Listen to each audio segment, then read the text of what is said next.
Man, I mean, how could you go away from Chris at Pebble? The stuff that he's got to deal with the weather, on that same boat, the guys up at Bandon. I mean, that's incredible. But I would probably have to go with Chris. Go out there to Pebble and see what he does, and just the mass amount of stuff. The size of the crew, the expectations, they do what, 60,000 rounds a year? That's crazy, man. And it's really not very good growing weather, from at least coming from Florida. All we hear about is fog and disease and all that trouble and POA this and POA that. But no, I think, for him to be as successful as he has been under the pressure and with what he has to do, especially in California with all their rules and regulations, I think, man, he's up there. I would probably go to East Lake Golf Club and spend some time with Ralph Keppel, his moisture management program. When I'm down there volunteering for the Tour Championship every year, I get to learn a little bit, but be able to really spend some time and dial that in the way he does, it would be amazing. They're probably the best greens that I've ever walked on. So that would be the place I would go. Right now we're trying to grow our native grasses in. We're introducing a lot of native grasses just to give the course some separation, more aesthetics.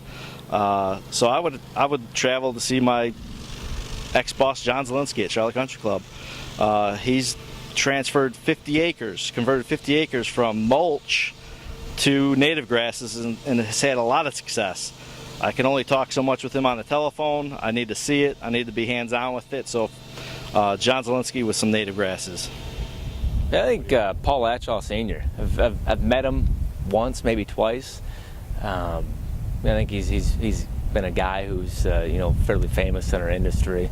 Lots of knowledge. Worked at many exclusive clubs. Been around tournament preparation, and seemed to have been pretty successful throughout his life. So I'd love to have a sit down and get to know Paul a little bit better. It would probably be Paul Latchaw Jr.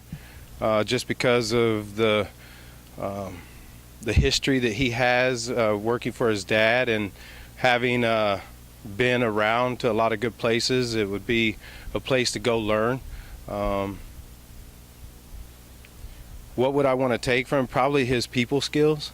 That's definitely one thing he's good at, is really good people skills. And in this industry, your people are the backbone of you. Without your guys, you're nothing. So the people skills is definitely what I would want to take from him. So yeah, there's a gentleman by the name of Micah Woods. He's a doctor. He's in Asia. He specializes in soil science, and just reading any of his research papers he's written, seeing him on Twitter, this guy is full of knowledge. And if I could spend 5 days with him and try to absorb as much as I could, that would be fantastic. From my travels, a gentleman that I've met over the years, Sean Emerson at Desert Mountain. I'd pick Sean for a couple of reasons. One reason being his ability to interact, his social ability, his ability to share his knowledge. He has a ton of it, and he's very, very good at sharing it with other people and getting it across to you.